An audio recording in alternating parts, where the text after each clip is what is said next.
Jika gelar bisa dibeli dan jabatan bisa diwarisi, maka tunggulah kehancuran. Iya. Jebret.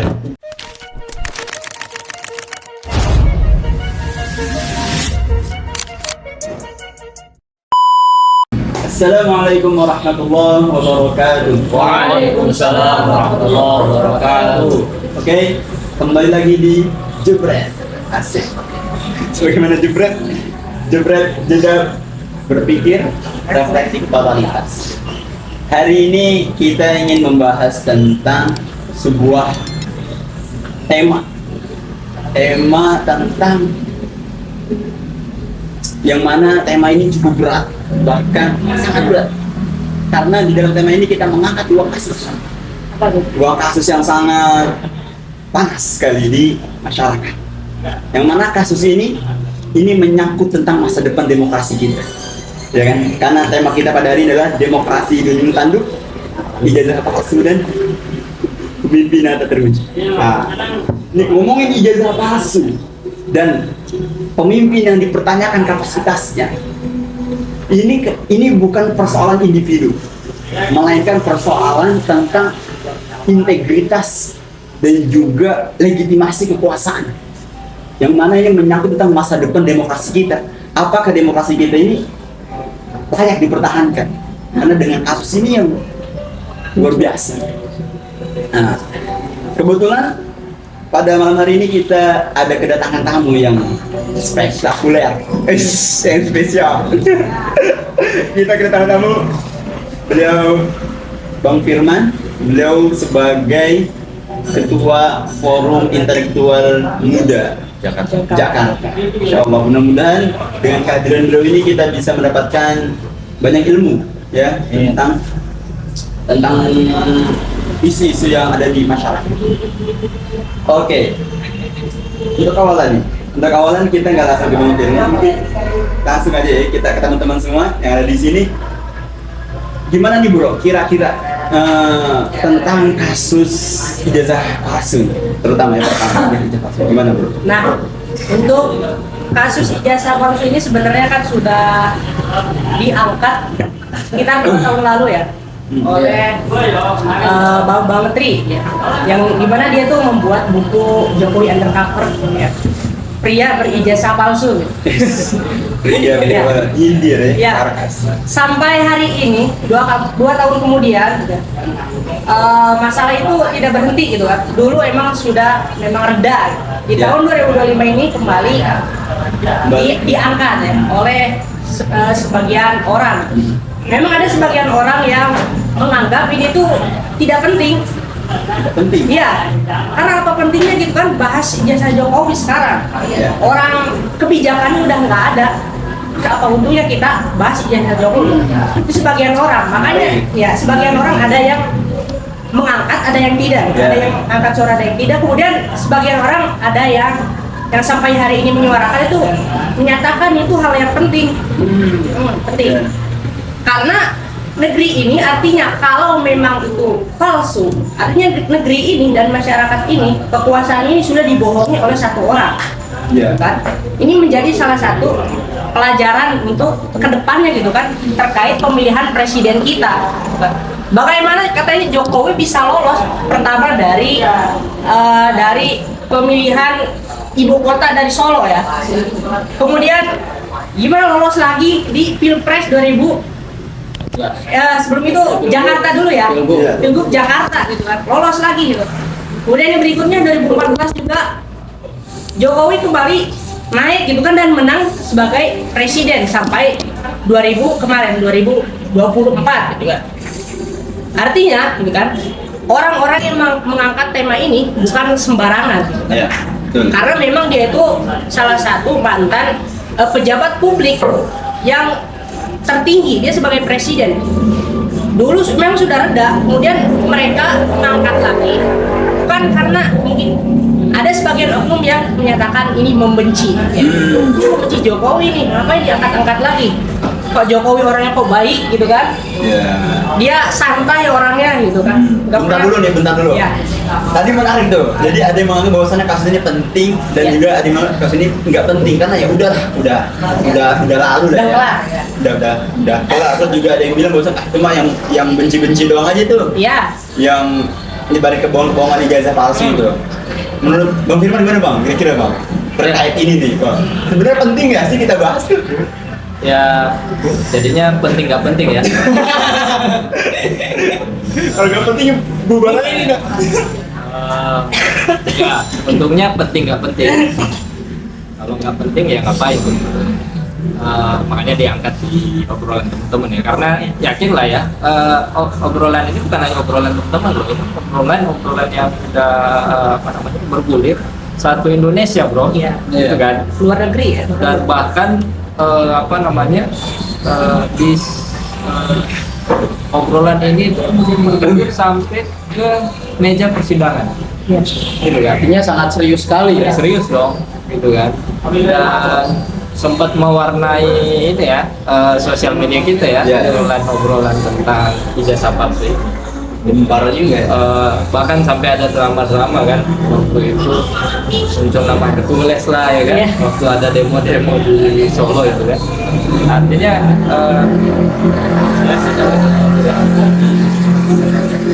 atensi publik tentu ini menjadi penting disoroti gitu. Nah, jadi kalau ditanya apa pentingnya ya tadi ini sudah menjadi obrolan di tengah-tengah publik gitu. Dan tentu walaupun kontroversi gitu ya, tentu bagi banyak kalangan gitu, tidak dikatakan sebagian kalangan gitu ya, cukup meresahkan nih gitu ya. Gaduh satu Indonesia kan gitu, hanya gara-gara soal yang nggak penting kan gitu. Jadi penting karena soal yang nggak penting. Ijazah bro yang udah dari tahun kapan gitu ya, dari tadi disebutkan dari masa pilgub sampai nanti jadi presiden. Wah itu panjang loh, sangat panjang obrolan. Harusnya ada verifikasi dan sebagainya ya, kok bisa-bisanya digugat, berarti ada celah kan begitu. Nah celah inilah yang kemudian saya nggak mau masuk di celah itu ya. Tapi tadi pentingnya itu karena sudah menjadi atensi publik. Kemudian yang kedua agak penting gitu, apa yang kan harus dimiliki. Yang pentingnya tuh bro, yang nggak pentingnya karena Jokowi. Jokowinya yang nggak penting gitu. Tapi jasanya kan penting, karena dia sebagai legalitasnya kan, sebagai legalitas seorang pejabat publik gitu. Nah, yang nggak pentingnya Jokowinya yang nggak penting. Nah, kalau ditanya kenapa nggak penting, ya dia udah nggak punya posisi apa-apa kalau ditanya saat ini, Iya. kan gitu. Yang kedua, ya walaupun pengaruhnya masih kuat gitu, karena saat ini anaknya sekarang menjabat menjadi wakil presiden. Nggak pentingnya di mana tuh Bang? Ya nggak penting karena apa ya, kita sudah melalui masa-masa di mana banyak yang dikelabui ya, dari seorang raja Jawa yang tadinya gorong-gorong. Ya, seorang yang dari orang bisa menjadi raja Jawa itu luar biasa ya. Justru menurut saya sih selain ijazah Jokowi yang nggak penting, kenapa nggak penting Jokowi ini? Karena ada hal yang lebih penting dari Jokowi ini dibanding ijazah, apa kebijakannya. Nah, makanya saya katakan tadi Jokowi itu nggak penting ya. Di kebijakan-kebijakan Kebijakan Jokowi itu banyak yang justru patut disoroti dan harus diselidiki, dievaluasi lagi gitu ya. Berapa tanda tangan tuh yang dibikin, akhirnya kemudian beragam kebijakan itu menyengsarakan masyarakat ya. Kasus Petra misalnya, kasus di Pertamina misalnya, di BUMN ya saya, kemudian kasus di yang terakhir itu soal Antam, banyak hal lah. Tapi bentar loh, tadi terkait apa namanya tadi benar. Sebetulnya kan kasus tentang ijazah ini kan sebenarnya udah lama ya. Kemudian mencuat lagi di bulan Maret ini kan, bulan ini. Nah, sebetulnya kalau misalkan tadi tentang ijazah palsu ini ternyata benar nih, itu kan sebetulnya bisa merembet ya ke yang lain. Misalkan berarti kan lembaga pendidikan itu dipertanyakan tuh kredibilitasnya. Iya kan? Gimana tuh kira-kira? Ya pastilah, pasti. Kalau misalkan seandainya lembaga misalkan yang mendapatkan ada di situ ada UGM ya kan, UGM. UGM loh, UGM kan universitas yang ternama lah di Indonesia. Itu kalau misalkan kepercayaan publik terhadap UGM itu dipertanyakan, itu bagaimana jadinya itu? Mungkin dari apa namanya? Secara mungkin ada pencemaran juga di situ, ada pencemaran nama baik dari UGM itu sendiri. Jadi reputasinya jadi hancur juga ya. Kalau menurut Rizal gimana bang? Kira-kira kalau misalkan seandainya terjadi tuh ada ternyata benar, kemudian dampaknya terhadap lembaga pendidikan itu gimana? Ya, ijazah itu kan kalau saya bicara tentang urgensi ya. Iya. Jadi ijazah itu dibilang penting di era sekarang penting ya. Di fungsi adanya ijazah itu sebagai otorisasi. Ijazah dari kata ijazah artinya izin atau otorisasi. Kalau kita lihat sejarahnya, ya, ijazah ini sudah ada ketika pada masa Islam Jaya pada abad ke-8 9 Masehi. Yang tadinya itu hanya menandakan yang namanya ijazah perizinan itu seorang guru ya memberikan izin kepada murid ya, atas ilmu yang telah dia berikan. Artinya si murid itu sudah diberikan kepercayaan, diberikan izin ya untuk kemudian menyampaikan ilmunya. Kemudian di era modern ya ketika berkembang kemudian dibuatlah atau dijadikanlah yang namanya ijazah itu bertransformasi kepada bentuk pil atau dokumen ya. Yang kemudian dikembangkan di berbagai lembaga pendidikan, terutama adalah universitas. Nah sehingga ketika ada lembaga atau ada instansi pendidikan, misal universitas gitu kan, apalagi ternama, kemudian di situ dia melakukan kerjasama dari sisi file tadi, dokumen tadi, jasa tadi. Karena kan di era sekarang kita katakan jasa itu penting. Itu tentu menjadi citra buruk bagi universitas tersebut gitu, terutama adalah universitas ternama yang punya nama di Indonesia, yang dia besar ya kan, sehingga rakyat atau masyarakat itu kemudian menyadari, tahu bahwasannya ternyata politik uang itu bisa masuk sampai ke ranah universitas gitu ya. Artinya tidak ada lagi yang namanya ruang atau tempat terbuka, ruang murni dalam hal kebijakan pemerintah. Karena kan satu-satunya instansi intelektual itu kan kampus gitu. Kampus.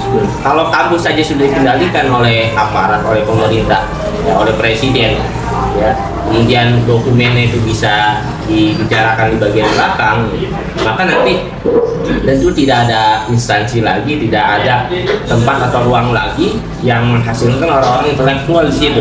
Justru di sana nanti akan terjadi yang namanya dari politik uang itu. Semuanya sebuah uang, ketika mempunyai uang maka semuanya lancar gitu kan. Maka tentu ini menjadi citra buruk bagi universitas tersebut gitu. Pertama adalah tadi UGM gitu kan. Sebenarnya mudah sekali gitu. Tapi ngaruh gak sih ke kredibilitas para akademisinya? Kredibilitas para akademisinya. Di akademisi yang ada di dalam universitas tersebut. Ya tentu ini mencoreng nama-nama mereka, terutama adalah rektor yang dia itu bertanggung jawab ya kan atas kampus tersebut. Seharusnya dia itu lebih terbuka dan lebih jujur gitu kan, mana orang-orang yang pernah menjadi mahasiswa di universitas tersebut. Apakah seorang Jokowi ini dia itu pernah menjadi mahasiswa di UGM atau enggak gitu kan. Nah itu harus dinyatakan secara jelas. Jangan kemudian ada yang namanya intervensi antara pemerintah dengan kampus. seakan-akan nanti kampus itu seperti apa? Seperti uang yang sudah disusuki oleh aparat, sehingga tidak lagi yang namanya menciptakan keterbukaan terhadap kebijakan-kebijakan. Sebenarnya kan kalau Bang Firman balik lagi, sebetulnya kan tadi apa namanya, kalau terkait sistem yang ada di Indonesia itu sebetulnya terkait apa namanya, untuk seseorang dia diakui ijazahnya itu sebetulnya sistemnya itu dapat menjaga itu gak sih, maksudnya ketika ada jadi menjaga dari intervensi pemerintah misalkan dari sistemnya itu sebetulnya sudah benar belum kita dari Indonesia? Menurut saya sih harusnya mudah saja ya. Kalau kita misalnya tadi seorang itu berkuliah di kampus mana, dia lulusnya di kampus mana, tahun berapa dan sebagainya, itu sebenarnya sudah harusnya sih bisa dicek di kampus nanti di kampus tersebut, atau nanti di ada yang namanya kementerian ya, distrik udah ada mekanismenya. Cuman memang yang menjadi celah adalah biasanya di kampus-kampus lagi, di kampus-kampus tersebut ya biasanya sih di sinilah yang ada ada ruang atau ada celah yang mungkin bisa terjadi penyalahgunaan ya, dan ini sangat berisiko ya bagi si perguruan tinggi tersebut ya. Misalnya dulu kan ada beberapa kampus tuh yang nonaktifkan karena menerbitkan mau wisudahkan dan tentu sekaligus menerbitkan ijazah ya kepada mahasiswa dia tidak pernah berkuliah ataupun kalau berkuliah dia tidak sebagaimana mestinya. Nah ini kan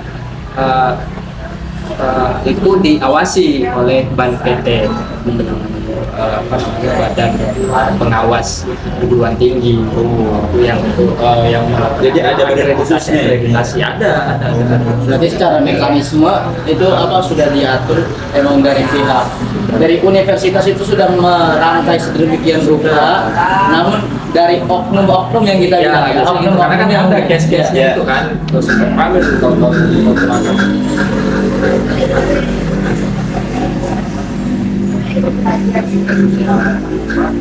sudah atau kita ternyata tidak pernah kuliah atau tidak sesuai kuliah tapi tidak sesuai dengan SOP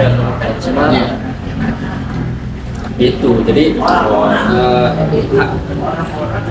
secara sistem saya pikir sih sudah ada ya, tapi tadi kembali lagi di ketika ada yang terjadi oknum biasanya oknum rektorat dan sebagainya.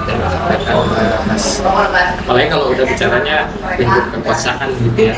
Jadi kan biasanya yang bermain di situ kan sejauh mana anggaran gitu ya, modal gitu ya, bayarannya gitu ya, atau tekanan kekuasaan biasanya yang seperti pada oknum administrator yang beroperasi kampus. Tetapi ini sekali lagi itu tentu berisiko besar gitu ya, apalagi sekelas UGM tadi kalau kita konteksnya adalah Jokowi. Makanya memang pendekatannya di dua hal ya terkait ijazah Jokowi ini. Hal yang pertama itu adalah aspek hukum dan aspek moralitas. Memang kalau kita bicara aspek hukum gitu ya,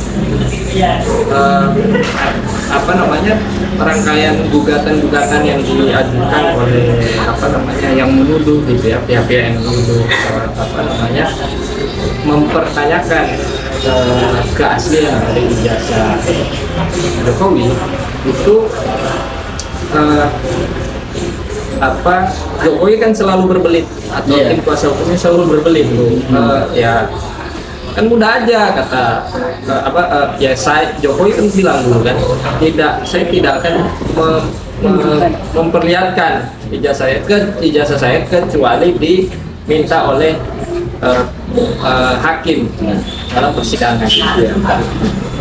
Itu kan itu yang selalu jadi argumentasinya Jokowi atau pihak kuasa hukumnya. Tapi itu pun memang sih dalam mekanisme hukum di Indonesia itu ada kaidah itu presumption of innocence, asas praduga tak bersalah. Jadi ada asas dalam hukum itu presumption of innocence. Presumption of innocence. Presumption Of innocence. Asas praduga tak bersalah. Gitu. Praduga tak bersalah itu jadi pihak pihak yang tertuduh itu tidak mempunyai kewajiban untuk membuktikan. Yang berkewajiban untuk melakukan pembuktian adalah pihak Penggugat. atau penggugat. Nah ini mekanisme yang sebenarnya sih kan ini kalau saya sih asas hukum ini memang asas hukum yang normatif gitu ya. Ya kalau memang ada tuduhan maka buktikan dengan fakta-faktanya. Dan tapi kan kalau kita lihat sebagaimana yang kita bisa lihatlah di media gitu ya. Iya. Pihak-pihak yang menggugat itu kan mereka sudah banyak mengeluarkan bukti-bukti dan sebagainya. Nah disinilah saya melihat sih sepertinya ya Jokowi memainkan ini. Benar itu. Karena dia punya kunciannya apa? Ya saya tadi asas Oh iya. tadi presumption of innocence gitu ya. Jadi ya selama dia tidak berhak ya dia tidak berkewajiban untuk memperlihatkan ijazah asli, maka dia aman gitu. Kecuali dimintai oleh hakim dalam persidangan. Nah, pertanyaan selanjutnya adalah ya bagaimana kredibilitas hakim dalam betul. persidangan, bagaimana kredibilitas penyidik gitu ya, dalam di kejaksaan misalnya, bagaimana kredibilitas atau di bawahnya sebelum masuk ke persidangan pihak kepolisian kan begitu. Kalau yang saya ikuti sih ya, ini saya nggak terlalu banyak ikutin ya. Karena jadi ramai gitu ya, mau nggak mau aja kita lihat gitu ya. Iya. Memang di ada mereka sudah membuktikan pakai digital forensik ya, Bareskrim misalnya ya, bahwa itu ijazah asli. Tapi lagi-lagi gitu ya, saya melihat karena tadi gitu ya, ini kan masing-masing ada argumentasinya nih. Iya. Ya, yang menggugat mempunyai argumentasi ilmiah ya, dengan menghadirkan saksi-saksi ahli pula gitu ya. Yang Jokowi pun juga sama, termasuk juga dari aparatur pemerintah, aparatur negara gitu ya. Hal ini para pihak kepolisian. Jadi ya pada akhirnya agak sulit kita untuk mencari titik temu untuk ini asli apa palsu ya, karena ya masing-masing punya argumentasi. Nah di sinilah saya lihat ada drama di sini sudah yang kemudian yang bisa banyak hal ya yang Cukup sulit berarti ya untuk sulit memutuskan dan ya. malah jadi panggung nih. Iya. Jadi panggung. Berarti sangat menikmati sekali ya. Menikmati dong. Siapa yang menikmati ini kan gitu? Iya. Siapa yang menikmati ini? Tadi ada asumsi bahwa bisa jadi wah ini kalau kebongkar gitu ya, ini bisa menjadi batu loncatan untuk kasus-kasus Jokowi selanjutnya. Kan begitu. Iya kalau terbongkar kan begitu. Iya benar. Nah, ini sudah dalam saya pikir sih kalau jadi elit gitu ya. Iya. Jadi sih wah ini jadi panggung yang enak nih untuk ada kontroversi ya, drama yang mungkin pihak yang dituduhkan ini dalam hal ini Jokowi itu bisa banyak hal yang dimainkan di situ. Bisa jadi dia bisa playing victim di situ. Dia bisa apa namanya, yang tadinya ya dia udah bukan presiden lagi tapi diangkat lagi jadi memainkan drama playing victim. Di saat yang sama dia di kasus ini itu bisa menutupi justru malah sih ya kasus-kasus yang lain. Ada beberapa catatan tuh kasus-kasus yang kalau kita mau coba apa namanya telisik gitu ya. Kasus pagar laut tuh di sana. Ada aguan tuh di sana. Aguan itu tanda tangannya itu sama presiden loh. Karena PSN. Iya. Ya kan? PSN ya. Apa proyek strategis nasional itu tanda tangan presiden berarti kalau proyek strategis nasional. Dari kasus pagar laut yang kemudian menyeret nama Aguan di sana. Gitu. Ada beberapa titik kan PSN itu yang sebenarnya bisa ada persoalan yang bisa diangkat di sana. Ya, kasus apa namanya apa tuh kemarin. Nah ini soal nikel, gitu ya. Soal nikel itu banyak titik loh, gitu ya. Bukan yang diangkat kemarin itu baru tuh di Raja Ampat gitu. Misalnya PT apa itu GATS gitu. Nah PT GAK itu dia apa anak perusahaannya Antam, PT Antam itu BUMN gitu ya. BUMN di sana ya sekarang ada beberapa nama gitu ya, yang kemudian apa namanya bermain di sana. Di antaranya adalah Ali Hanafia. Ali Hanafia itu apa namanya orang dekatnya bisa dikatakan operatornya Aguan. Gitu. Ada Sedayu lagi di sana ada apa namanya oligark di sana yang bermain gitu ya. Pemain-pemainnya juga kita bisa tahu tuh kalau udah bicara BUMN ya pasti orang-orang rezim biasanya. Banyak hal tuh yang bisa ditutupi. Berarti memang sebetulnya kasus ini tuh tadi di apa namanya sangat beresiko di satu sisi, dan memang di dalam kasus ini banyak pelaku-pelaku yang itu saling berkaitan tadi mungkin dari sisi penegak hukum, dari sisi lembaga pendidikannya, dan pemerintahnya juga, yang mana masing-masing ditanyakan kredibilitasnya ini. Iya. Luar biasa. Dan bisa jadi juga tadi ada pengalihan isu yang tadi yang mungkin harusnya isu yang lain-lain ini jadi tertutupi oleh isu ini. Bisa jadi juga. Jadi kan bisa banyak. Ini panas banget ini, udah mulai panas nih. Kita belum lagi. Panas pembahasannya apa? Ruangan. Dua-duanya panas banget. Aduh panitia nggak dijalan apa? Dipasir. Ya biar panas. Sesuai aja pembahasannya ini. Iya, sesuai dengan pembahasan. Kita lanjut nih ke kasus yang kedua terkait pemakzulan Gibran. Yang ini juga panas sekali. Ya, karena ini saling ada kaitannya sebetulnya pemakzulan Gibran dan ijazah Jokowi. Ada kesamaan. Nah, pemakzulan Gibran ini, gimana nih bro? Kira-kira nih tentang pemakzulan Gibran menurut bro sekalian tentang pemakzulan Gibran. Apakah sebetulnya urgensitasnya tuh penting gak sih dibahas? Nah itu dulu dah. Penting gak sih dibahas tentang pemakzulan Gibran? Gimana bro? Penting. Sama pentingnya dengan kita dirobot kopinya. Kopinya bro. Ini kan diseruput kopinya bro. Ini udah mau habis. Gimana nih bro? Kira-kira Bang Ucup deh yang dari tadi pinjam bayar nih. Gimana kira-kira? Ditanya penting karena kita ini forum kan forum Gen Z ya. Kalau dilihat orang-orang Gen Z sekarang itu kurang melek terhadap politik lah biasanya. Malas lah, iya malas biasa. Nanti dihujat kan. Berarti ini Gen Z banyak yang hujat nih Pak. Nah ini kan kebanyakan, soalnya ngomongin kawan-kawan saya.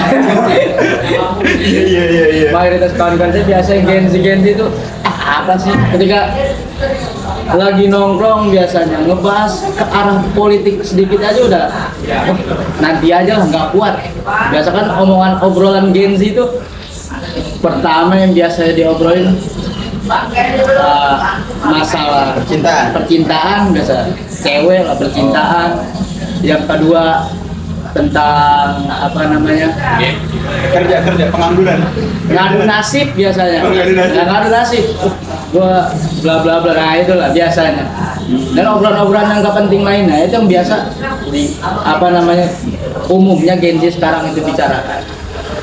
Ya, kalau dari sisi apa namanya kita sebagai Gen Z juga, termasuk Bang Firman juga. Gen Z. Luar biasa. Saya nongkrongnya Terima kasih, kita. kawan-kawan.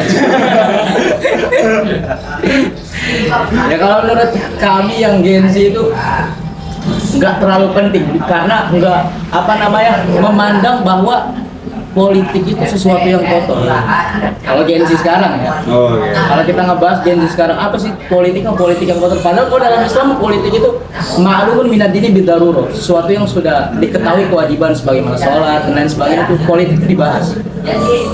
Nah ini yang harus di apa namanya garis bawahi oleh para Gen Z bahwa politik membahas politik itu sesuatu yang apa namanya sangat penting. Ya kalau dari pandangan opini pribadi ya Ya. terkait itu pemakzulan Gibran. karena tadi dipertanyakan kredibilitasnya juga karena cara naiknya aja sudah bermasalah. Oh.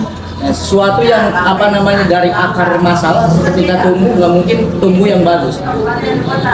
Kita nanam ibaratnya kita nanam padi aja, nanam padi nggak selalu apa namanya yang tumbuh langsung padi, bisa jadi ada di situ rumput-rumput yang lebih tinggi, ilalang yang lebih tinggi. Nah itu apa namanya karena pemakzulan itu sangat penting dibahas. Karena tadi dari akarnya aja udah nggak jelas, dia naik padahal kalau dia di undang-undang itu kan apa namanya Ada berusia ya. iya syarat untuk menduduki satu jabatan dalam pemerintahan itu kan minimal poinnya kan ada sampai Q kalau nggak salah, dari A sampai Q. Nah di poin O itu kalau nggak salah apa namanya syarat minimalnya itu minimal 40 tahun. Nah di 2017 itu disahkan di 2017. Namun di 2023 MK-nya itu anaknya siapa? Anwar. Pak Anwar itu Anwar ya, Pak Anwar Usman ya, itu masuk orang apa namanya? Pamannya. Pak iparnya Jokowi. Ya. Pamannya Gibran. Nah itu di apa namanya direvisi ulang sehingga ada apa namanya yang tadinya minimal syaratnya 40 tahun atau pernah menduduki jabatan. Ada pengecualian. Ya, ada pengecualian artinya apa namanya bukan penafian, istisna bahasanya kalau kita santri kalau itu. Jadi apa namanya itu ada pengecualiannya atau apa dia pernah menduduki satu jabatan Pengalaman. ya atau pengalaman dalam pemerintahan. Padahal pas lagi naik itu beliau si Gibran itu di umur 38 loh, 38 tahunan. 35 Iya. udah banget berarti ya. Kan ada lagunya. Ya Bang Firman berapa? Tadi Gen. Tadi Gen. Oke, berarti ini penting itu karena tadi ya, karena di dalam pencalonan Gibran ini bisa jadi ada rekayasa tadi, ada sesuatu yang mungkin tadi sesuatu yang melanggar hukum. Oke. Berarti gini, ketika misalkan tadi diangkat tadi kan ada pemakzulan Gibran, khususnya ada surat dari Purnawirawan itu kan ya, yang dia diajukan kepada MPR untuk agar Gibran itu dimakzul. Nah sebetulnya Gibran itu kalau secara kredibilitas nih, menurut Bang Firman aja dulu nih, gimana Bang? Menurut Bang Firman, yang menurut opini Bang Firman nih, kredibilitas Gibran gimana? Ya, Bang Firman, sebenarnya apakah biasa dia- aja kita bisa lihat kredibilitasnya gitu. Iya. Nggak perlu apa namanya nanya, nggak perlu nanya Ijazahnya. Nah, beliau sebagai public figure juga ya, jadi udah kelihatan lah kredibilitasnya. kelihatan lah ya asam sulfatnya ya, konsumsi asam sulfatnya Asam sulfat bisa jadi cerdas Ya begini Allah. orang ini ya. eh, apa namanya, kita bisa lihat bagaimana kemudian seorang yang rajin baca ya, rajin jadi teladan yang baik gitu ya, baik bagi anak-anak umuran PAUD ya. Bukan PAUD. Iya, karena bacaannya kan bacaan komik gitu ya. Iya. Keras juga ya. Bayangkan gitu ya, kita di kampus itu ya kita seneng lah ya baca-baca komik gitu. Seru juga dulu. Ya, anak-anak milenial kemudian kan juga sebagian ada yang baca gitu ya. Manga gitu ya. Iya. Tapi dan bukan sebatas hobi ya, itu adalah bacaan-bacaan serius ya. Apa namanya, bagaimana kemudian bacaan-bacaan yang harusnya kemudian menunjukkan gitu ya, kita bacaan atau referensi itu biasanya nanti akan bisa kita lihat dari apa namanya, bagaimana seorang itu berbicara di depan publik gitu ya, dan itu tentu masa jauh lah ya dari Mas Gibran ya, maaf nih Mas. Tapi begini gitu, secara tentu itu kan kita penilaian personal ya. Saya nggak menyebut apa namanya, kalau kita bicara kredibilitas tentu saya nggak mau apa bicara personal tentunya, tapi kalau kita di satu sisi, tapi di sisi lain tentu penting ya sebagai teladan gitu dengan masyarakat, khususnya anak muda gitu ya, ke depan nanti akan kita bicara menentukan generasi emas gitu ya, tahun 2045 misalnya, itu kan harus jelas gitu kriteria anak-anak muda ke depan itu mau jadi apa ke depannya, kan ditentukan dari apa yang dia lakukan saat ini gitu, apa yang dia perbuat saat ini ya, aktivitas apa yang dia jalani saat ini. Kalau kemudian potret yang ada saat ini itu ya, menjadi patokan, rusak lah masa depan kita, dan ini serius gitu. Sekali lagi ini serius ya, kita dipertontonkan ya dengan kasus Gibran ini, kita dipertontonkan dengan ya bagaimana ya anak muda itu ya, dipertontonkan ya apa pembelajaran kepemimpinan ya, proses regenerasi ya, yang apa, kalau bahasanya anak-anak gerakan itu kader lompat jendela tuh. Kader lompat jendela.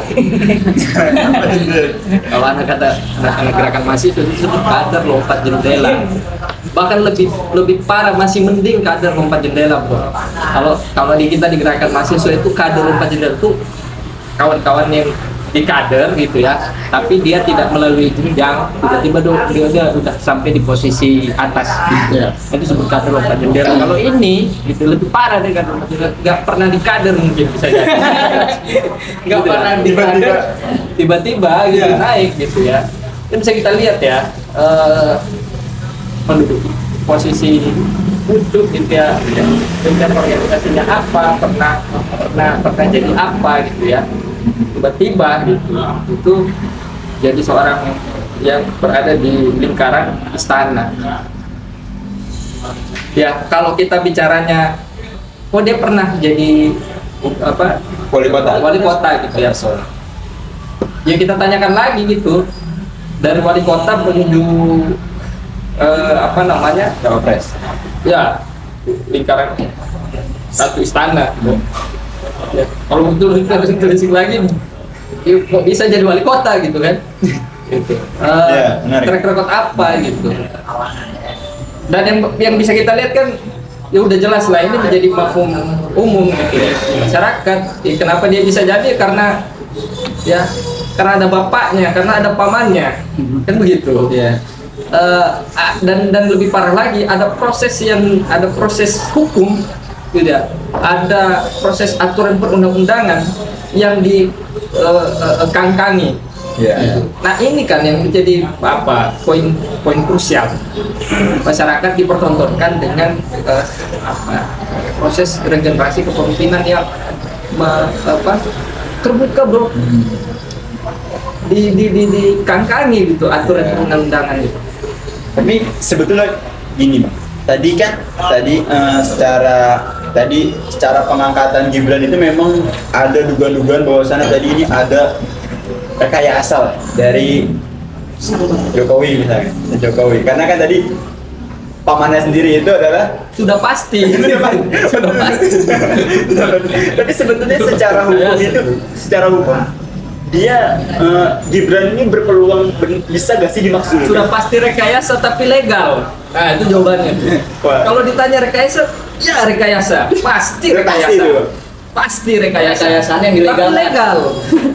Tapi secara Kita mau pemilu apa? tapi secara pemilu katanya Prabowo Gibran ini menang. Itu gimana, Bang? Nah kalau soal itu kan kita inilah apa istilahnya agak sulit kita untuk pembuktiannya. Kebenarannya itu ya. Ya, karena nanti perdebatannya kan nanti tetap di meja persidangan, di Mahkamah Konstitusi dan sebagainya. Tapi gini, Pak, sebelum ada Prabowo Gibran ini itu loh proses drama yang sangat menyayat hati publik adalah proses peraturan perundangan yang tiba-tiba dirubah gitu. Iya. Dengan argumentasi bahwa ini untuk membuka peluang gitu orang yang berpengalaman dan orang yang masih muda. Pertanyaannya, berapa banyak orang yang berpengalaman dan orang yang masih muda bisa masuk menjadi bursa capres cawapres? Banyak memang. Gitu. Tapi kalau bersaing dengan Gibran, kalah semua. Gitu. Nah inilah yang saya bilang tadi, proses rekayasa gitu, tapi legal. Itu, ini persoalannya. Kalau soal pemilihan pemimpin pres dan sebagainya itu debatable lah. Itu udah isu yang itu udah dari tahun-tahun sebelumnya. Tapi ada yang bilang kenapa baru sekarang diurus tentang pengangkatan Gibran? Kenapa nggak dulu sebelum pengadaan pemilu? Yang ngomong itu berarti nggak ngikutin.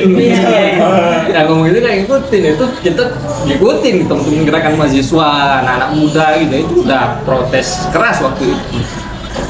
Gini bro, di masa Jokowi ini kan saat itu ya, itu kan saat itu masa akhir masa Jokowi gitu.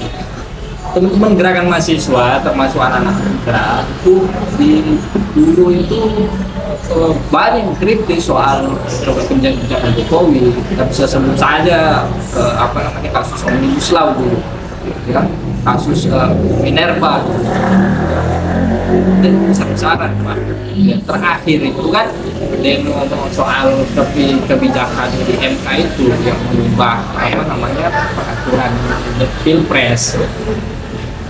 Dan terakhir menurut saya setelah masalah pilpres itu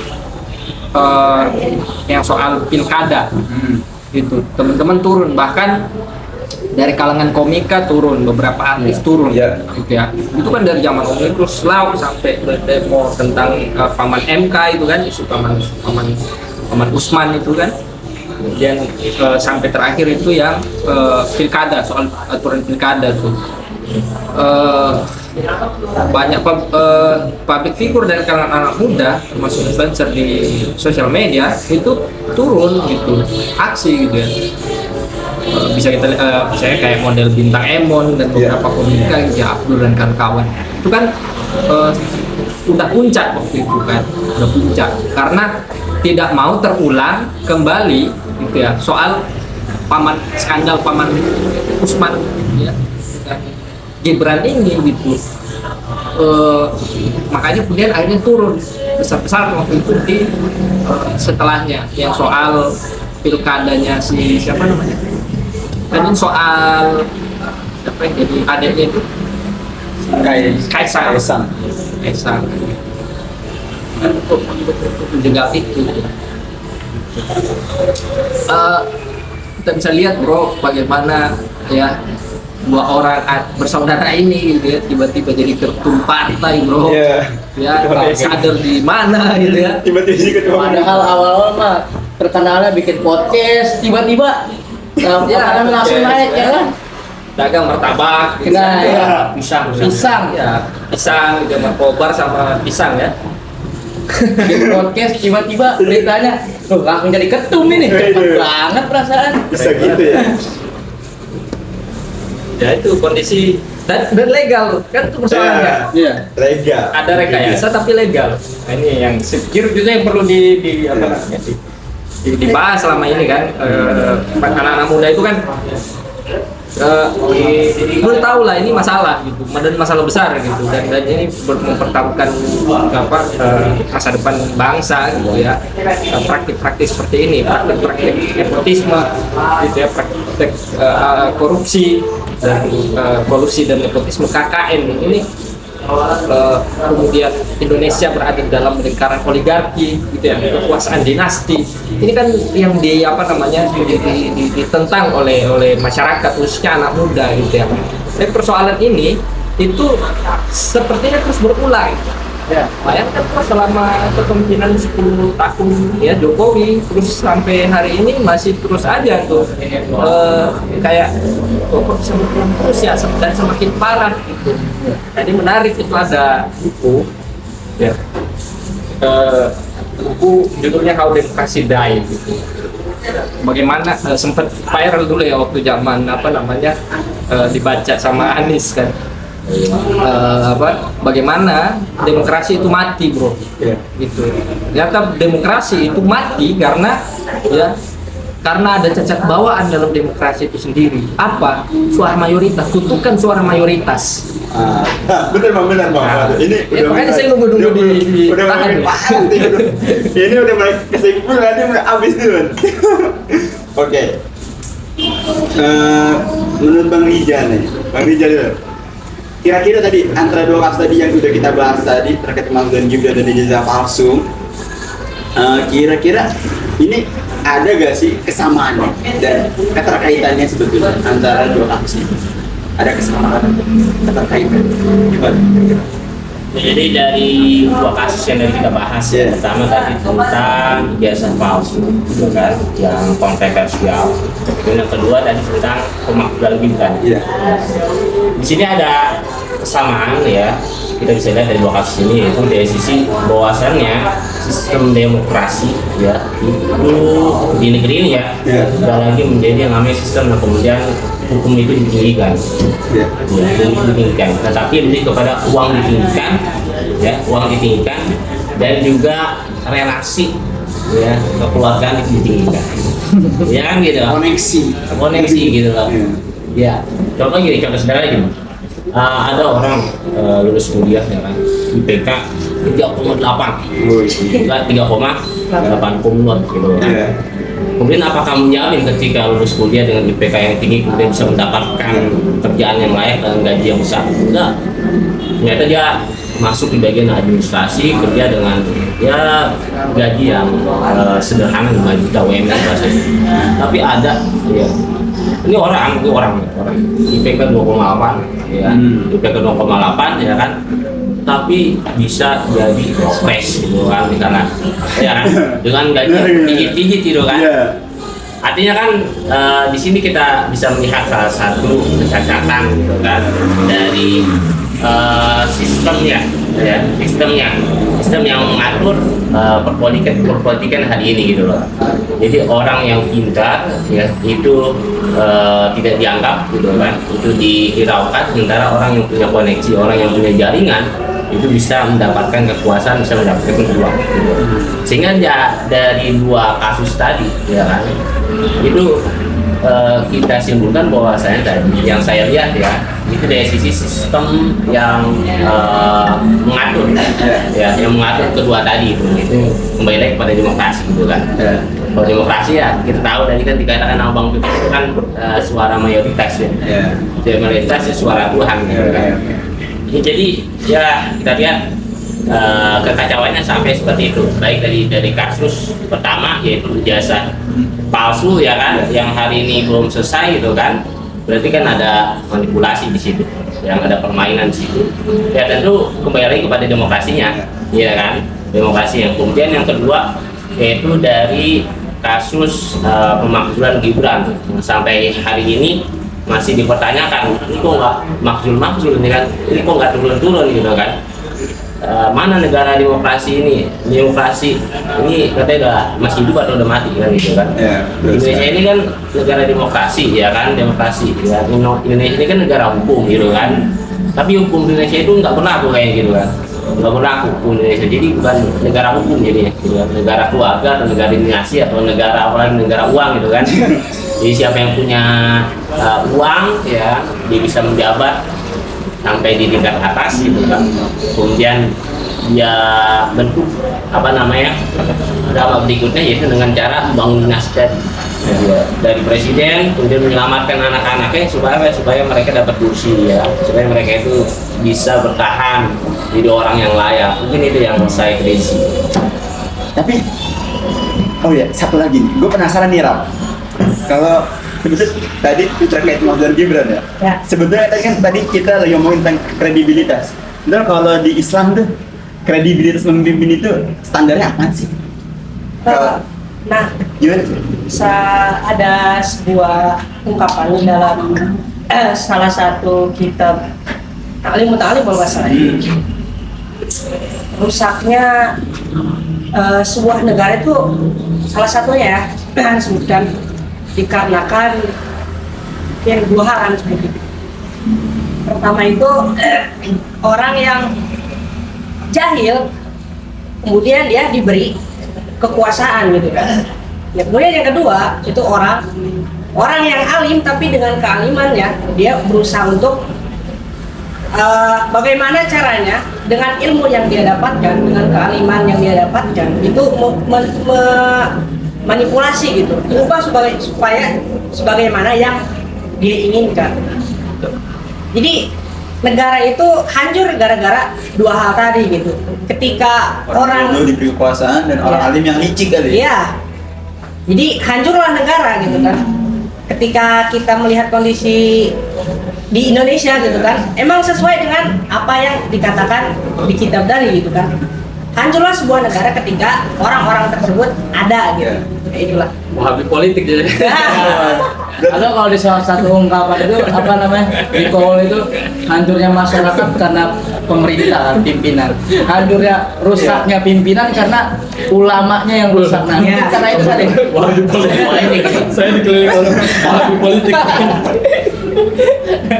Jadi ulama juga sudah mewanti-wanti ya bahwasanya tadi kerusakan itu hati-hati dengan dua orang ini, orang yang jahil yang diberi kekuasaan Ya. dan orang alim yang tadi dengan kalimatnya justru dia nipu orang gitu. Ya. Ya sekarang terjadi gitu Iya, kan. ada. Orang jahil jadi pemimpin ya kan. Sementara orang yang pintar itu kan dia licik, ya, dia jadi bemper gitu ya. Jadi ketika orang bodoh ini melakukan kebijakan yang salah, ya dia minta pada orang yang alim, orang yang pintar tapi licik. Ini pelintir ayat lah, Ya. pelintir hadis gitu kan. Coba jadi bemper legitimasi gitu kan sekarang. Pagar laut kan dikasih jadi dalil ya. Iya. Ya ulama kan gitu, Iya. menghidupkan tanah mati gitu. Iya. Pagar laut. Padahal itu ada orang lain aja ya. Tadi Kalau yang kontra dibilang Wahabi kan, Wahabi lingkungan. tapi tadi Bang Firman tadi sempat bilang juga bahwasanya tadi dengan naiknya Gibran ini dia menjadi potret anak muda, bahwasanya anak muda ini tadi bisa loh untuk untuk menjadi pemimpin. Nah tadi kan Bang Ucup nih ngomongin Gen Z nih. Ya. Oke, bagi Bang Ucup nih kira-kira sebetulnya anak muda itu kapan dia tuh layak untuk bisa menjadi pemimpin? Kalau menurut Bang Ucup nih tadi kan ngomongin Gen Z nih. Oke. Iya. Kapan nih kira-kira layak? Karena kan ya, kita juga sebagai anak muda ya. Kita Pengen juga. Pengen juga Iya. pemimpin. Aduh, pengen. Iya. Makanya apa namanya kalau di ungkapan itu kan jadi yang akan menentukan masa depan itu kan anak-anak muda. Nah, Nah. istilahnya kan begitu ya. Iya. Makanya ini apa namanya mungkin dari segi alasan itu bisa digunakan untuk melegitimasi tadi apa namanya naiknya Gibran. ya seorang itu. Karena masa ya yang di apa negara itu dipimpin sama yang tua-tua mulu, walaupun dia orangnya kredibilitasnya tidak perlu dipertanyakan misalnya. Ijazahnya nggak perlu digugat-gugat terus misalnya. Masa bosan juga maksudnya apa namanya kalau dipimpin sama yang tua-tua terus akhirnya nggak bisa mendengar keresahan apa gengsi karena apa jenjang Ada gap ya? Iya, ada gapnya karena ada gapnya makanya beberapa ya gengsi yang mendukung kenaikan beliau itu sebagai wapres misalnya. Nah itu karena ingin menciptakan tadi Indonesia emas 2045. Ya karena dipertanyakan apakah itu menjadi Indonesia emas apakah cemas. Karena tadi ketika ketika dia naik kebijakan-kebijakan yang mungkin ngawur lah. Yeah. Memberikan janji ingin memberikan 19 juta lapangan kerja. Yeah. Kemana itu? Nah itu kan hoax yang asalnya dari pemerintah. Jadi berarti harusnya kapan tuh? Berarti Gen Z ini harusnya kapan jadi pemimpin? Apa layak jadi pemimpin? Apakah ketika dia harus tunggu umur 40 tahun dulu? Apa? Ada lagu yang lagi viral itu apa tuh? yang jika tidak hari ini. Oh, dia tidak mungkin minggu depan. Itu jawabannya. Tadi tergantung dari persiapannya kan menjadi seorang pemimpin itu harus penuh dengan persiapan. Karena nanti kan kalau di hadis itu kulukum ro'in wa kulukum mas'ulun an ra'iyatihi itu. Jadi ketika seseorang itu diberi amanah itu tidak berkhianat misalnya, diberi amanah, diberi tanggung jawab itu tidak berkhianat dan mampu mempertanggungjawabkan atas apa yang dipimpinnya, nah itu dia sudah layak. Dari segi kelayakan seorang Gen Z yang ingin misalnya masuk ke memimpin kekuasaan itu tadi dengan syarat-syarat seperti itu. Kalau dalam Islam, terus juga dalam segi pemerintahan, nah tadi kan harusnya ada undang-undangnya juga kan, ada dasar hukumnya. Jadi nggak asal karena dia udah mumpuni masih umur misalnya umur 20. Oh ini kan 38 ya. 38. Misalnya dia umur 20 tapi udah mumpuni dari bidang tata hukum negara misalnya. Karena dia mumpuni dan ahli dalam bidang itu akhirnya dinaikkan. Nah itu kan menyalahi undang-undang kan, bakal menyalahi undang-undang. Maka kalau dari kriteria tadi harus seperti tadi bertanggung jawab, terus juga harus melalui legalitas yang yang sudah yang udah sah lah, yang udah sah tanpa adanya revisi rekayasa kayak tadi ya. Ya mungkin seperti itu. Tanpa ada rekayasa. Iya. Gibran ada rekayasa, orang tinggal masuk dong. Boleh aja sebenarnya anak muda Gen Z mungkin boleh. Kalau kita berkaca pada sejarah masa lampau ya, kita ada yang sedikit belakang itu ada seorang sahabat junior Zaid bin namanya Usama bin bin Zaid.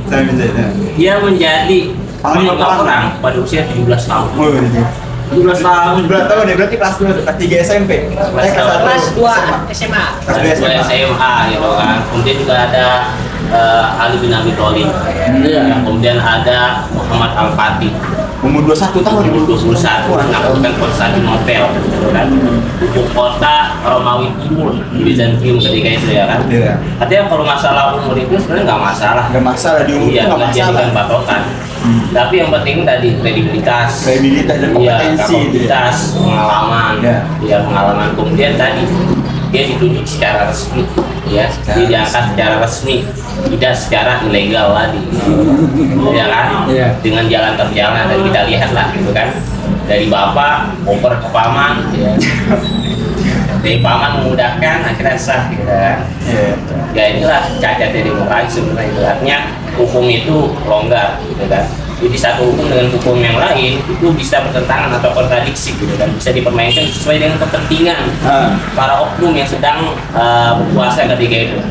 Kalau oknum yang sedang memainkan adalah Jokowi, itu sesuai dengan kepentingan dia gitu kan, sesuai dengan dia. Kalau memang anaknya mau dinaikkan sebagai wapres bisa saja gitu kan, ada komunikasi dengan calon presiden berikutnya gitu kan. Nah itulah pusat demokrasi. Yang kita kritisi itu tadi kembali lagi ya bang ya pada demokrasinya, longgarnya itu. Jadi saat ini demokrasi kita ini sedang cacat ya, karena tadi gampang diobrak-abrik dengan tadi apa namanya, karena apa, kekuasaan para elit itu tadi. Karena kan dasarnya tadi kebebasan, akhirnya karena bebas kalau longgar akhirnya hukum itu bisa kontradiksi dan bisa bertentangan, bisa dipermainkan rasanya sesuai dengan kepentingan Mereka dan siapa yang bisa memainkan kepentingan? Orang yang punya modal, iya kan. Makanya dalam demokrasi itu walaupun orangnya pintar cerdas ya kan, kayak bagus, pengalaman banyak, tapi dia nggak punya duit ya, nggak punya duit nggak bisa dia jadi presiden, nggak punya koneksi juga, nggak punya partai nggak bisa ya bang ya.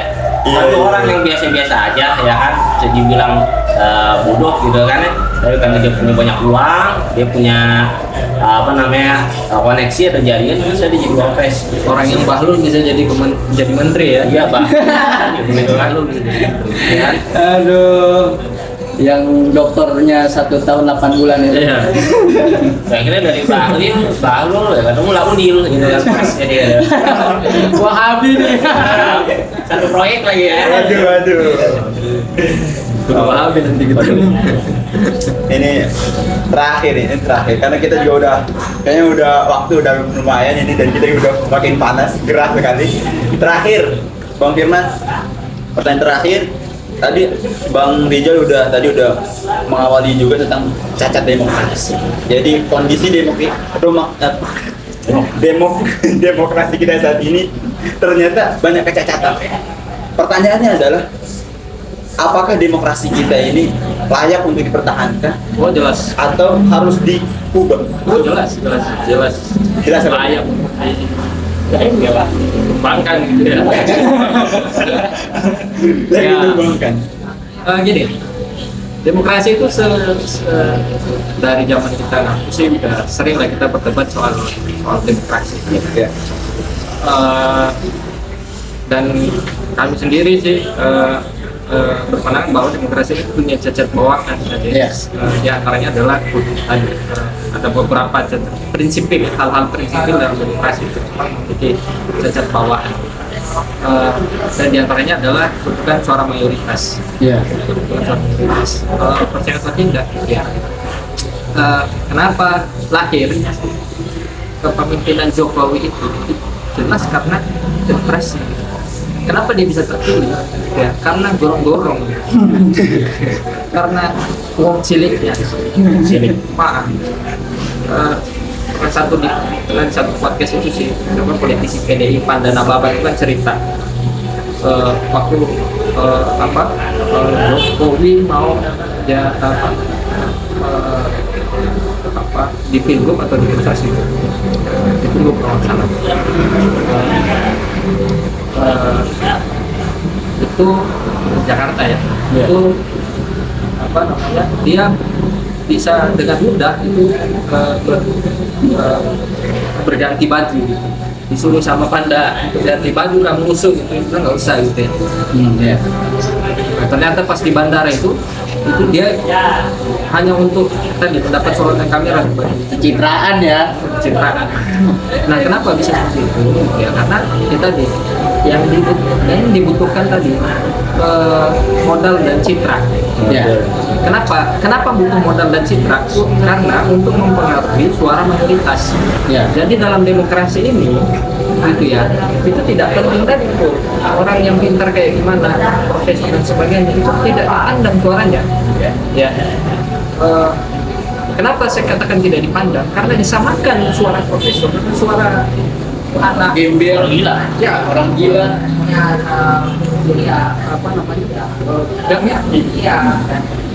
yang sangat mudah dipengaruhi Ya, dan realitas masyarakat seperti itu. Makanya kenapa? Inilah juga membuktikan kenapa ya Prabowo Gibran bisa naik. Terus bagaimana Jokowi dulu kenapa dia bisa naik? Yang Prabowo waktu itu turun nggak suaranya bro? Iya. Dibandingkan dengan Jokowi. Tapi kenapa? Di periode Pilpres kemarin, ya itu dia bisa naik. Ya. Kita lihat tuh, bukan hanya soal modal, tapi juga soal citra. Dia merubah dari konsep kampanye itu dengan meniru sebagaimana yang ada di mantan presiden Filipina. Yang dulunya kan korup, tapi bisa naik lagi. Karena tadi berubah citra dengan goyang gemoy, ya seseorang itu bisa naik jadi presiden. Kenapa? Karena tadi mempengaruhi masyarakat yang notabene masyarakat saat itu berarti masyarakat kita itu sangat mudah sangat mudah dipengaruhi oleh serangan pajak, duit maksudnya. Ya. Yang kedua, hanya dengan modal 300 sampai 500 ribu gitu ya, bisa dibeli suaranya. Gitu ya. Kemudian yang kedua, tadi dipengaruhi dengan tadi citra media sosial, media televisi, ya. Itu citra yang dianggap itu rakyat sesuatu kesenangan masyarakat. Ya, lebih kalau dibungkus dengan entertain padahal isinya kontaknya kosong gitu ya. Bisa begini bro, ini fenomena yang terjadi. Nah inilah kesan demokrasi di sini. Karena dan ini sebenarnya sudah dari zaman filsafat Paripateti zaman Yunani itu sudah dikritisi oleh Plato, oleh Aristoteles konsep demokrasi ini. Jadi demokrasi ini sudah dapat kritikan dari era Yunani dan masih kita pertahankan sampai saat ini. Jadi dalam ruang ilmiah, debat ilmiah, gitu ya, demokrasi yang dibangga-banggakan ini masih debatable, ya, masih banyak ruang-ruang cacatnya. Dan yang kedua dari sudut pandang Islam, gitu ya. Dalam Islam itu kita tadi bicara terus siapa yang layak, anak muda atau perempuan atau seperti. Jadi dalam Islam itu kita kan tidak hanya sekedar melihat tadi personalnya saja, ya. Kalaupun kita lihat personalnya, kita mencoba masuk di topik kredibilitas, ya. Secara kredibilitas, kapabilitas, kompetensi itu berarti kan kita melihat isinya, bukan melihat luarannya, bukan melihat kulitnya, bukan melihat citranya, bukan melihat topengnya. Kan itu yang harusnya dinilai. Nah pertanyaannya adalah, adakah dalam sistem politik demokrasi, ya, ruang untuk menilai ini, menilai dari sudut pandang kredibilitas, kompetensi dan kapabilitas? Ya, ada tidak? Kan nggak ada ya, karena suara mayoritas, satu suara satu pilihan gitu, one man one vote gitu. Suara adalah suara Tuhan, kan itu doktrinnya. Yeah. Vox populi vox Dei, suara Tuhan. Nah, inilah cacat mendasar dari demokrasi, ya, di mana kedaulatan itu diserahkan kepada masyarakat, yang di mana masyarakat tadi itu bisa berubah-ubah, bisa disetting, bisa direkayasa. Apalagi dengan kondisi saat ini, oleh rekayasa media, rekayasa sosial media, dan macam-macam gitu. Nah inilah yang saya katakan tadi, kan demokrasi, cacat buat demokrasi, di mana dan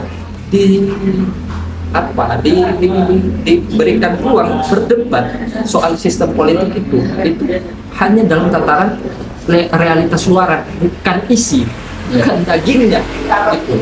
Dalam Islam itu, ya, makanya kita tuh sering kali yang mengatakan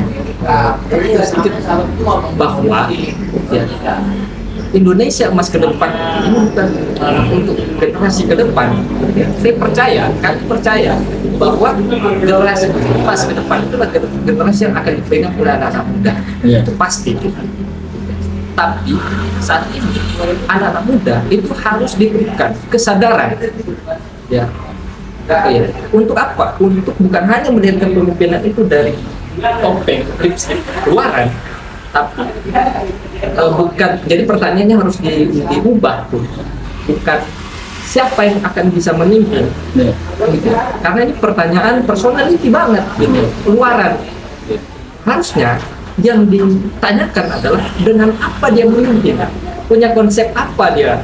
Jadi idenya dibawa apa? Idenya apa, gagasannya apa, kan begitu. Dan tentu kalau kita bicara gagasan, gitu kami di gerakan kampus itu selalu menyuarakan bahwa gagasan hari ini tentang kepemimpinan politik itu harus diubah mindsetnya masyarakat hari ini, khususnya kalangan intelektual atau khususnya kalangan anak muda. Sadarlah dengan kerusakan demokrasi, sudah cukup, sudah butuh fakta-fakta apalagi kita, ya di mana kita itu ditipu dengan demokrasi, ya. Maka apa tawaran kita? Tawaran kita adalah ya kepemimpinan politik Islam tadi sampaikan tadi. Oh, ada anak muda umur 21 tahun bisa menaklukkan kota Babel, bukan hanya menantang tapi menaklukkan imperium besar. Ada umur 17 tahun sama bin Zaid, ya. Itu bisa menantang menjadi panglima perang. Itu lawannya itu Romawi, bro. Imperium besar saat itu kalau di konstelasi politik itu Barat Amerika atau Rusia atau Cina sekarang. Anak muda, bro. Nah, pertanyaannya, kenapa si anak muda itu bisa? Nah, itu kan dengan apa dia memimpin? Itulah dengan Islam. Dengan Islam. Kenapa? Karena dalam Islam itu ya masih ada syariat. Jadi kedaulatan itu ada di tangan hukum cara. Nah, ini yang membedakan tuh. Itu ya. Jadi kalau dalam demokrasi ya masyarakat diberikan kebebasan untuk melakukan untuk membuat undang-undang, untuk membuat aturan. Nah, pertanyaannya, apakah semua masyarakat itu berhak membuat undang-undang? Kan tidak. Dia menunjuk perwakilan. Di sini perwakilannya. Nah, rakyat itu ada tiga, ada rakyat kecil, ada rakyat menengah, ada rakyat yang punya duit. Jadi sekarang pertanyaannya, kalau dikasih kebebasan, rakyat mana yang menang? Tentu rakyat yang punya modal. Dan itu dia bisa bayar tuh. Dia bisa bayar media untuk pencitraan, dia bisa bayar masyarakat yang nggak tadi punya pemahaman untuk nyoblos dia. Nah, disinilah cacatnya. Beda dengan dalam Islam aku, ya, seorang pemimpin diangkat bukan untuk membuat undang-undang, untuk tidak dia diberikan kebebasan untuk menerapkan aturan suka-suka dia.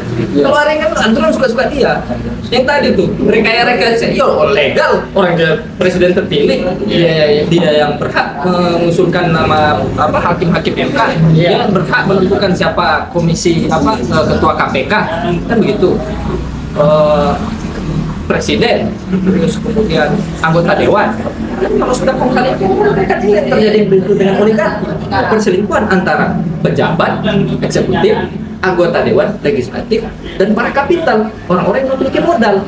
Mereka ini disebut oligarki, lingkaran oligarki. Mereka berselingkuh, bekerja sama tuh untuk membodohi masyarakat. Lah, orang-orang yang akademisi, orang-orang yang intelektual gitu, yang generasi muda yang peduli, yang sadar, ngelihat ketidakwarasan ini hanya bisa gigit jari atau melakukan aksi-aksi demonstrasi, itu pun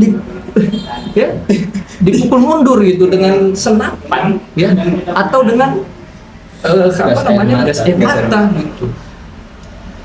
Itu kan yang terjadi saat ini. Nah, inilah ketika Islam tidak terapkan. Oleh karenanya ke depan generasi muda untuk mengusung perubahan itu jangan lupa, bukan hanya pergantian tadi kepemimpinan, bukan hanya membahas soal sosok kepemimpinan, tapi tadi konsep kepemimpinan. Nah, ini yang penting gitu. Kepemimpinan apa? Ya kita tawarkan dari dulu, kita tawarkan konsep kepemimpinan Islam atau yang disebut dengan, kalau dalam sistem politik sekuler, sistem politik kepemimpinan politik itu demokrasi sistemnya. Dalam Islam itu ada yang disebut dengan khilafah. Nah, itulah yang kemudian kita tawarkan untuk generasi muda saat ini, yang saat ini kemudian katakanlah kontroversi, dianggap ini dimonsterisasi itu, tapi kan apa salahnya untuk kemudian kita diskusikan? Iya. Itu jadi tanda tanya. Kok ada monsterisasi? Kok ada radikalisasi? Ide-ide seperti ini. Kenapa tidak dijawab saja? Kenapa tidak dibedah saja? Dan ini sudah sering kita bedah kalau di kampus gitu ya. Sama teman-teman JIL juga sering kita bedah. Teman JIL jaringan Samudra gitu. Atau dengan faktor-faktor ilmu hukum, ilmu politik soal konsep kepemimpinan khilafah ini, konsep kepemimpinan dalam Islam ini. Ini juga diterapkan. Kalau dibilang utopis belum pernah diterapkan kok, secara historis ada. Kalau dikatakan bahwa ini kan tidak ada konsep baku gitu, ada konsep bakunya, tinggal kita buka saja kitab klasik banyak katanya versi-versinya loh. Versi-versi demokrasi juga banyak. Cuman kan ada prinsip-prinsipnya tuh, yang itu sama. Jangan kemudian dengan logika kucing dengan manusia sama-sama punya mata, kemudian disamakan.